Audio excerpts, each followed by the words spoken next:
ketika kita ingin memperbaiki sebuah fitnah. Cara yang pertama adalah tabayyun namanya. Allah sendiri menyuruh kita untuk fatabayyanu, bertabayyunlah. Apa itu tabayyun? Menjelaskan tentang duduk masalah. Menjelaskan tentang kronologis peristiwa. Menjelaskan tentang akar masalah. Itu namanya menjelaskan. Bukan sedang membicarakan keburukan orang, menjelaskan. Nah, kalau kita benar-benar dalam rangka menjelaskan, berusaha sebisa mungkin tidak keluar dari kebutuhan penjelasan itu, nggak kemana-mana, jadi kayak malah nyepet-nyepet keburukan dia, aib dia, segala macam, nggak kesana, cuman benar-benar menjelaskan peristiwanya aja, maka berarti kita sedang tidak menggibah, kita sedang bertabayun. Misalnya dia gini deh, ada pembantu asisten rumah tangga yang dipecat dari rumah, udah gitu dia di luar drama, manipulatif, playing victim. Aku udah kerja di sini sekian tahun, aku dipecat, gak dikasih gaji dan seterusnya. Jadilah kita kayak jadi korban fitnah gitu kan ya.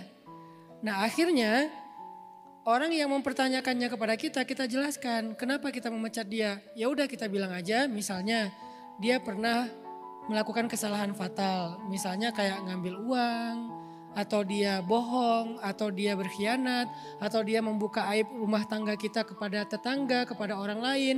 Jadilah jadi gak nyaman misalnya. Cukup segitu aja, gak usah dibahas keluarganya beginilah, orangnya begitulah yang gak ada hubungannya dengan alasan pemecatan, gak usah dibahas.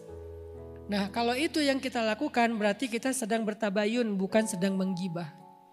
Tapi kalau kita kepancing membahas lebih dari itu, hanya untuk kayak memuaskan hasrat kita biar lebih satisfying gitu ya, maka itu masuknya ke kategori gibah. Itu tabayun namanya. Yang kedua, bagaimana cara kita menghadapi fitnah? Ini lebih ekstrim dan kadang kita gak mampu melakukannya. Tapi kalau kita mampu keren banget. Cara yang kedua adalah dengan diam. Walaupun ini paling berat ya, makanya saya bilang agak ekstrim.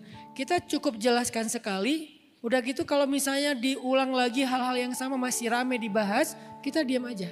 Tetap ada tabayunnya, cuman gak lama gitu. Udah diamin aja, diamin. Siapa yang pernah melakukan itu? Sayyidah Maryam dan Sayyidah Aisyah. Dua-duanya pernah difitnah, dua-duanya menyikapinya dengan diam. Akhirnya Allah yang membela keduanya dengan cara yang sangat istimewa. Yang satu dibela dengan anaknya bayi bisa ngomong, membela ibunya. Yang satu lagi turun ayat Al-Quran 1 halaman penuh menyatakan kalau Aisyah itu tidak melakukan dosa selingkuh, dia itu bersih, dia itu perempuan soleha. Allah bela dengan Al-Quran karena Sayyidah Aisyah diam. Saya ketika misalnya diomongin orang, difitnah orang, diedit kontennya suka-suka orang terus jadi viral, jadi rame. Saya nggak mau tuh meladeni keviralan itu dengan konten-konten bantahan, klarifikasi, panjang lebar. Enggak, kalau harus dibantah sekali doang, sisanya saya diam aja. Gimana pun telinga kita ini panas, diam aja. Gimana pun kita rasanya tuh kayak sebel banget, diam aja. Tiba-tiba nanti Allah punya cara untuk membela kita. Mungkin followers yang soleh-soleha, yang baik-baik, akhirnya mereka yang belain. Padahal saya nggak pernah ngadu ke mereka. Akhirnya teman-teman ustadz yang ngebelain, nggak gitu peristiwanya, nggak gitu kasusnya, nggak gitu maksud dari kata-katanya dan seterusnya. Akhirnya clear. Atau tiba-tiba berganti dengan isu yang lain, yang ini hilang dengan sendirinya. Ada aja. Tapi cara yang kedua ini emang lebih harus sabar sih.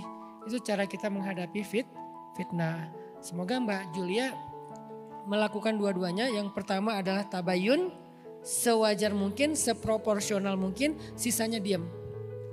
Kalau ada masalah adukan kepada Allah, biar Allah yang membela Mbak Julia dengan cara-cara Allah.